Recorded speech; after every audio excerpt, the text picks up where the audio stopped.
Quick play.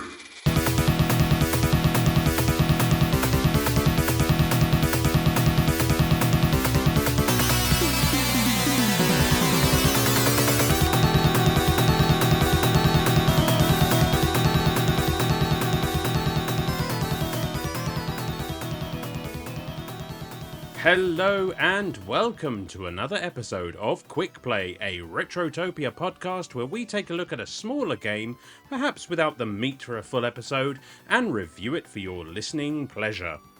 My name's Alan, and today I'm going to be talking about a little known game for the Sega Genesis, and I say Genesis and not Megasys because we never got this game over here, so this is my first experience with Musha, or Metallic Uniframe Super Hybrid Armor. I love that title. That's so fucking cool. If you're listening to this, then that means you're a Patreon. So first and foremost, I would like to say thank you so much. It really does mean the world to us. Your support means everything to us. It truly is the wind beneath our wings. Now, if you're new to Quick Play, first of all, thanks for stopping by. But Quick Play usually is the series where we pick a small game and review it, either Sam, Brian, or myself, and just spend about 20 minutes talking about one of the smaller games that we don't have enough to say about on a main episode of Retrotopia. That said, once in a very great while, one of our hero tier Patreons will actually pick the Quick Play game and throw it at a host of their choice. Ha ha! Fucking did it first time this time, you bastards. The host of your choice. And that is exactly what's happened here today.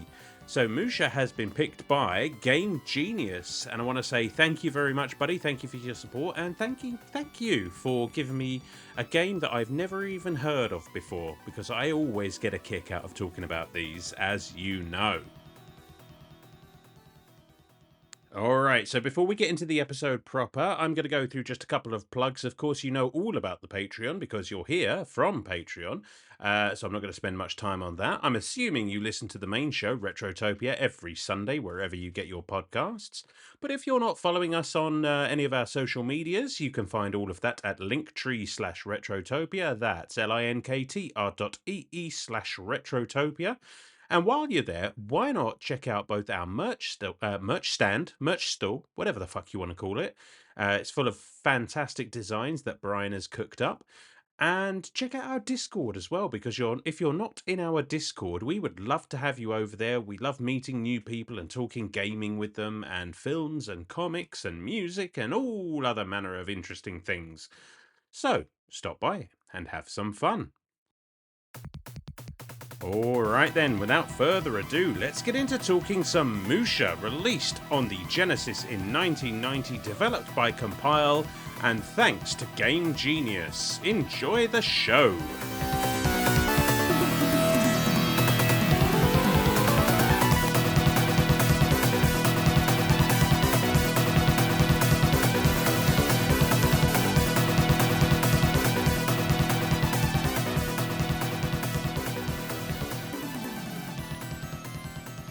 Alrighty, so as I mentioned from the top, Musha stands for Metallic Uniframe Super Hybrid Armor.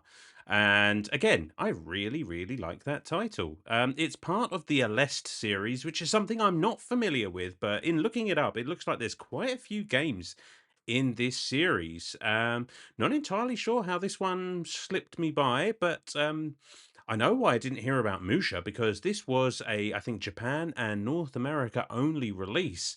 And it's only since it's come to the Nintendo Switch Online that I was able to play it. Happily so, because when Game Genius picked this one, I wasn't sure how I was going to find it. But lo and behold, it was sitting on my Switch the entire time.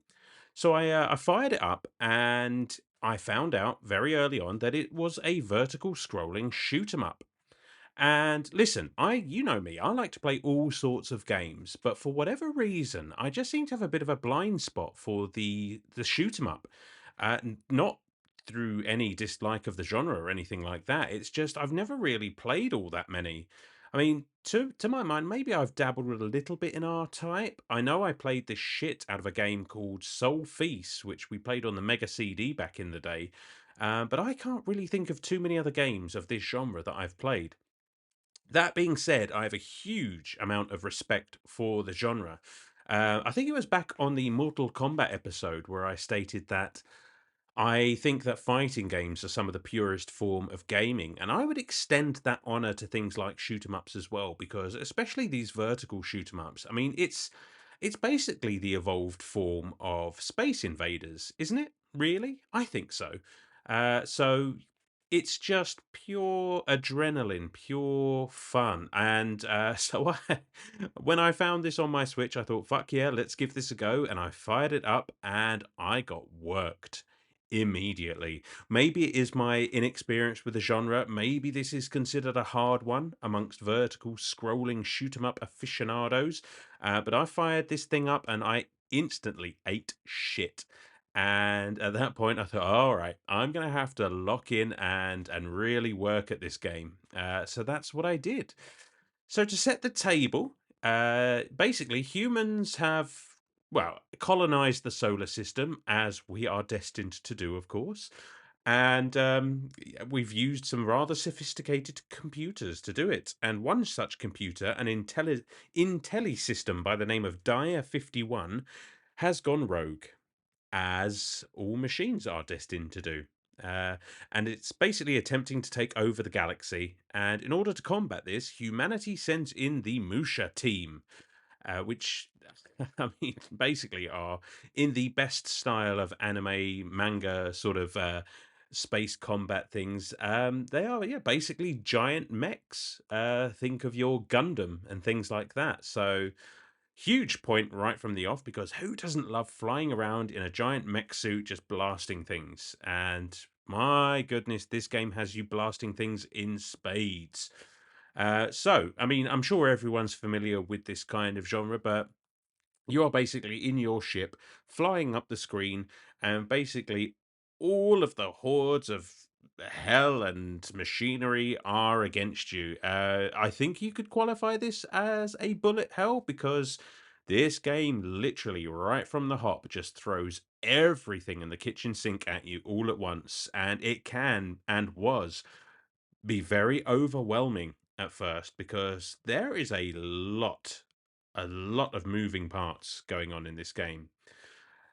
You have, of course, your main gun on your Musha, which is powered up by power chips, which are basically every so often in the best style of these games, there is something flying around the screen that you can shoot repeatedly that will then release, I guess, power ups for you to catch, and they basically upgrade your weapons and upgrade your, well, we'll get there in a minute, but so you have your main guns. You have other power ups that you can collect along the way. You basically blow open these containers and can arm yourself with a massive piercing laser that shoots out from the front of your ship. There are usually like the rockets as well, or another one. You can just fire rockets out and they'll explode.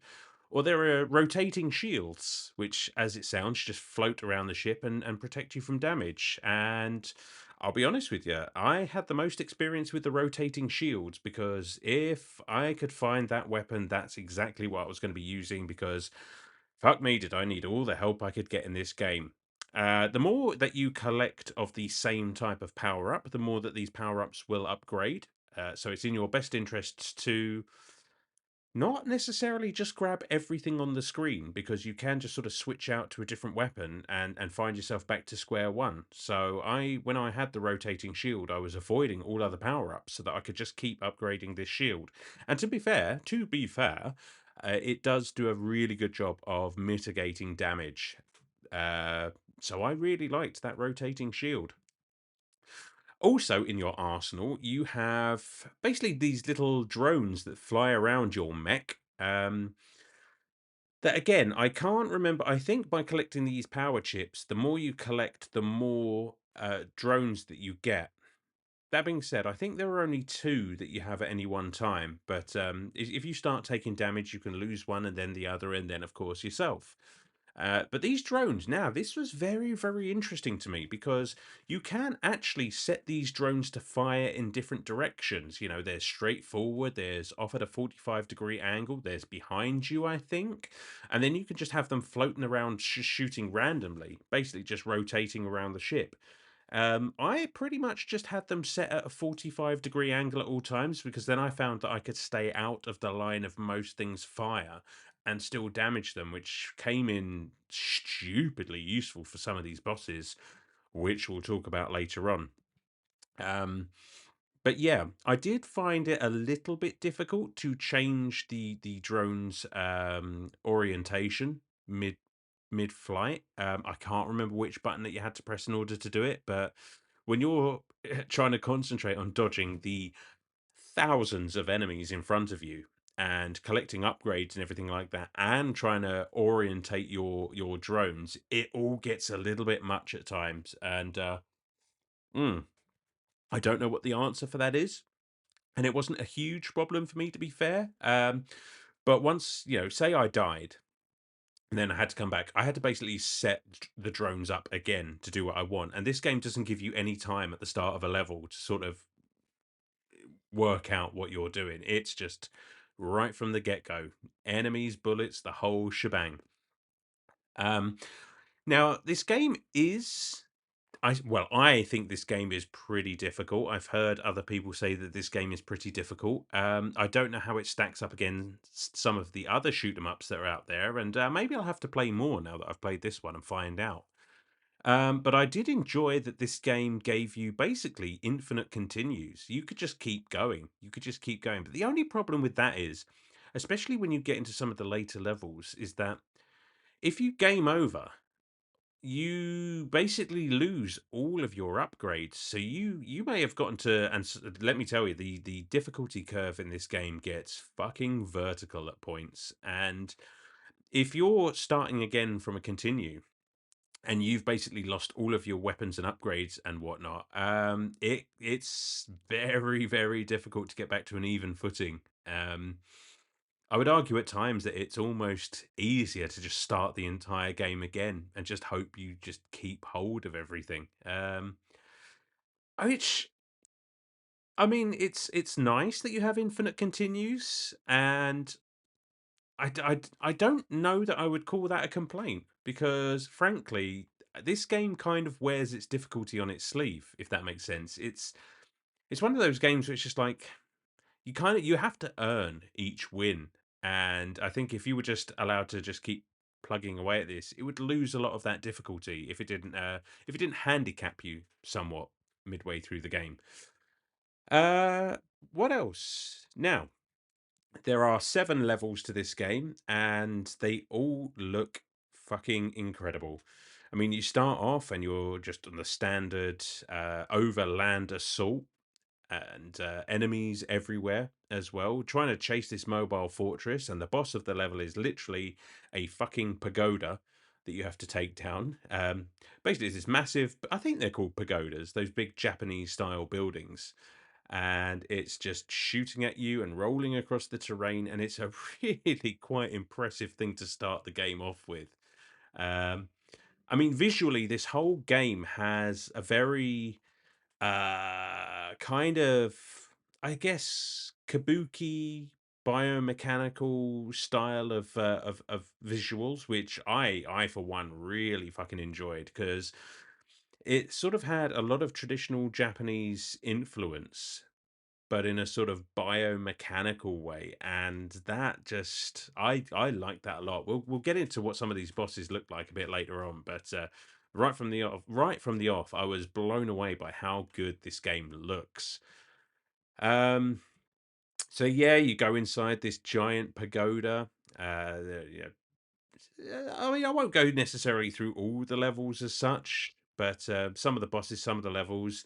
I mean, there was this one level where you're looking to destroy the enemy's secret weapons, and you're flying through this enemy base, and I think you destroy the mid boss, and all of a sudden, the entire floor of the base just drops away, and there's this like kind of lava-filled canyon that extends off into I say the distance. It's below you, of course, and that I was just like, whoa, okay, that was a fucking great use of parallax scrolling, which is the thing that I really appreciate these old retro games doing. I mean, this is it's a Genesis game, so it's I mean, Genesis games, I don't care. They always look incredible. Most, not all, most I think look better than Super Nintendo games. And this game, the visuals are on point. So yeah, there is a lot of stuff going on in the backgrounds. A lot of these bases are just so detailed and they just look so good. Not that you have much of a chance to appreciate them for the most part because you are fighting for your life every step of the way. There was a level where you had to intercept the invaders from basically in the air, from the airspace. And most of the level below you is covered in cloud, and you've got flashing lightning and what have you. And you can see the shadows of enemies below the clouds that then jump up through the cloud cover and obviously take pot shots at you. And that I thought was really fucking impressive as well. Just a great use of all kinds of different visual tricks to just make things interesting. And there are gaps in the cloud, and you can see cityscapes below and whatnot. And it's just like so interesting. And all the while, never really making the screen feel overly crowded. And I mean, I know this is a crowded game by its very nature, but there was nothing in the visual design, as complicated as it was. You could still make out everything perfectly. Excellent use of the 16-bit pixel art there. Um, and that fucking cloud level was probably my first true sticking point in the game because Jesus Christ, was that hard? There is that would be the first difficulty spike for me. Great level. I think that's probably why I appreciated it so much visually because I just saw it so fucking much. Then you've got a few more overground assault giant mobile platforms with too many cannons on them, and oh, the thing I liked most about this level was the boss of this level, and I'm going to try and say this because I've got it written down. It's Utsunomiya, which is it's basically this flying robot drone thing with like a geisha face on it. You know, like the Japanese geisha um, makeup and what have you. And that was very disconcerting and very off-putting. Looked fucking awesome though, and you do enough damage to this thing, and then all of a sudden that front part strips off, and it's like a fucking bloody skull underneath, and that was cool as shit. I'm not gonna lie. Uh, again, this enemy and boss design is probably some of the most interesting that I've seen since I don't know. Alien Soldier comes to mind, which is another game that I'd like to review on the show at some point. But yeah, just really sort of wild stuff. Um, I mean, obviously the final level of the game really stands out. You have to attack the enemy headquarters. It's all come to a head here, and again, this is another level that I saw about 500 times. Because it's literally everything. It's everything that you faced in the game up until this point. The mid bosses are absolute bullet hells. There's a blue guard and a red guard, and they're basically just these giant, again, drones with Gatling guns on them, and it's just going off everywhere. There's rockets everywhere. You're dodging. I mean, basically, for a lot of these bosses, you're spending as much time dodging as you are actually doing damage. So, my top tip is just keep shooting. Just keep shooting and then prioritize dodging because, every once in a while, one of your bullets will be in the right place at the right time. And if you're prioritizing dodging, you'll kill it eventually and not get killed yourself. Don't take any chances, okay? Just play smart. So, and that leads us to the final boss of the game, which is essentially in like three parts, I guess. So you've got this basically very machine looking things. You're trying to break your way into the core, I guess, of Dia 51. And you've got this giant core that is protected by all this machinery, and there is a very specific point right on the front of this I guess giant machine that you have to shoot. But there's a lot of sliding parts in front that will basically cover they basically cover that weak point unless you sort of move out and let it track you out of the way and then come back and then shoot it, and then it obviously will move back in to guard itself. But all the while you're doing that, there are fucking giant fireballs coming in from the side, and you're dodging and trying to prioritize damage and all sorts. And there's very this thing takes up like half the screen, so there is very little room to maneuver around there. So dodge, dodge, dodge, and just try and get that fucking shield out of the way of the weak point. But once you've done that, you get inside to the, I guess, true final boss, which is, I guess, the core again of Dire 51. And it's there's a massive ball that will bounce around the screen, very much like the old DVD logo used to do. You remember that? And yeah, I'm sure some people here are.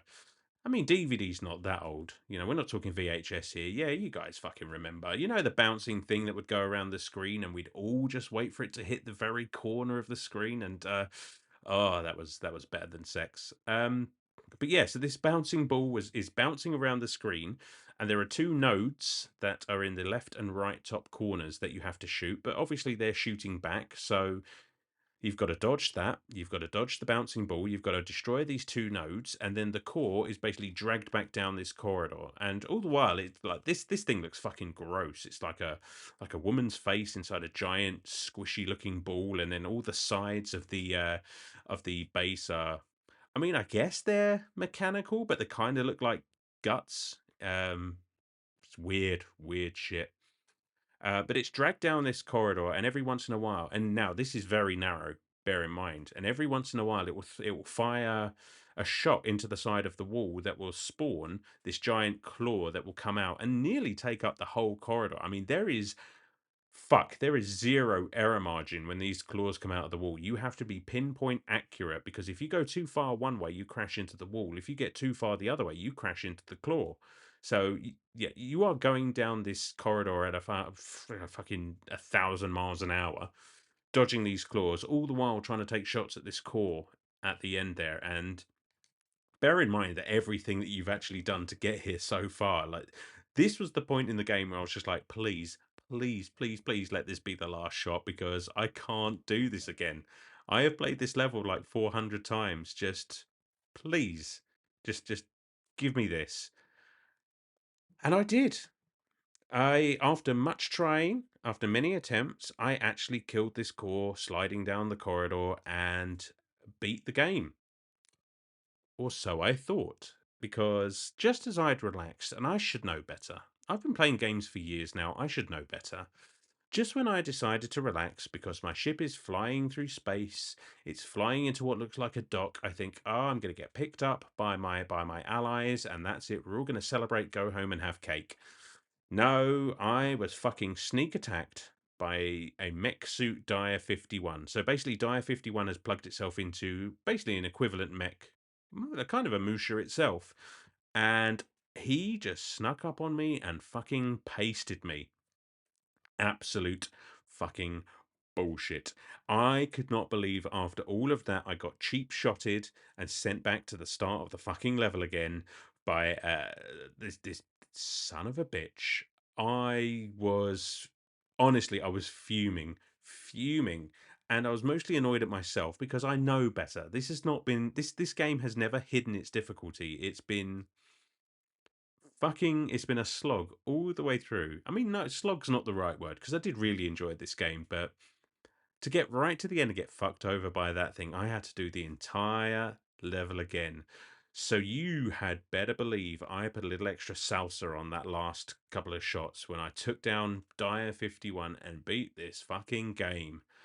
Oh, my God. Worth it. Absolutely worth it. And so that was my experience with it. I mean, again, visuals are incredible.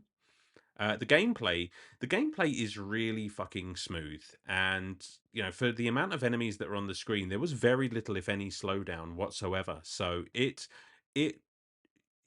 basically uses it uses all of its assets so flawlessly that I don't know, it's just so smooth. I don't know what else to say. You know, you would expect with that much going on the screen at any one time, and the background, and the visuals, and the music, which we'll get to in a second. It's buttery. The music, you've heard a couple of tracks now. I always say that, but it's always true. It's fucking brilliant. Now, this is where I will say though, the SNES does have the edge when it comes to music because I think the Genesis kind of has a tinny sound to it at times that is not a bad thing necessarily, but I would love to have heard this soundtrack on an SNES. Give it a little bit of that. Oh fucking hell, we reviewed it. Mega Man X soundtrack kind of vibe to it. It would be flawless, but as it is, can't complain. Still a very very good soundtrack.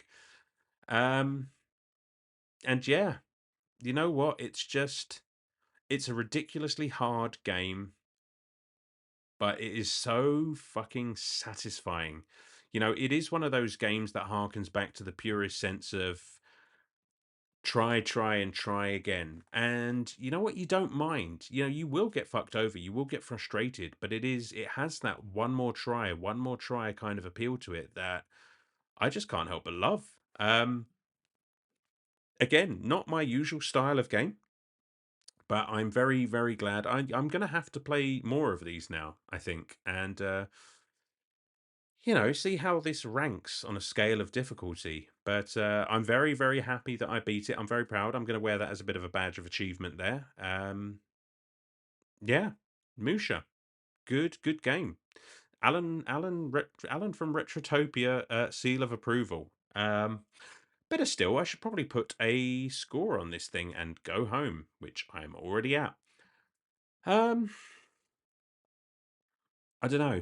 If you'd have talked to me on the 400th try on some of those levels, I would have probably given it a 3. But again, that would have been petty. That would have been me talking out of hurt. As it is, I'm going to give it. I guess I'm going to give it an 8.5. Yeah, it's really, really very good, guys. You know, it's a lot of fun. You will be tested. You will be pushed to the absolute limit of your abilities, but you'll keep coming back for more. So yeah. I mean, it's available on Nintendo Switch Online. I reckon you may have scrolled past it and thought nothing of it. I suggest you swing on back and give it a shot. And that is going to do it for another episode of Quick Play. Once again, guys, thank you so much for listening. Thank you so much for being Patreons, and thank you so much for your support. You know, it's you are the extra life that gets us to the goals that we aim for. Um, fuck, that was cheesy, but I meant it, every word. And thanks once again to Game Genius for introducing me to this wonderful, wonderful game. Um, I might play it again the next time I feel like punishing myself. Okay, guys, I'm going to let you get on with your day. Again, listen to the main show, Retrotopia, wherever you get your podcasts, every Sunday, or for you guys, every Friday. Don't forget, you get it early because you are Patreons. And, you know, all the rest of it, Linktree/Retrotopia, join the Discord, come and have a chat with us. And until next time, game on.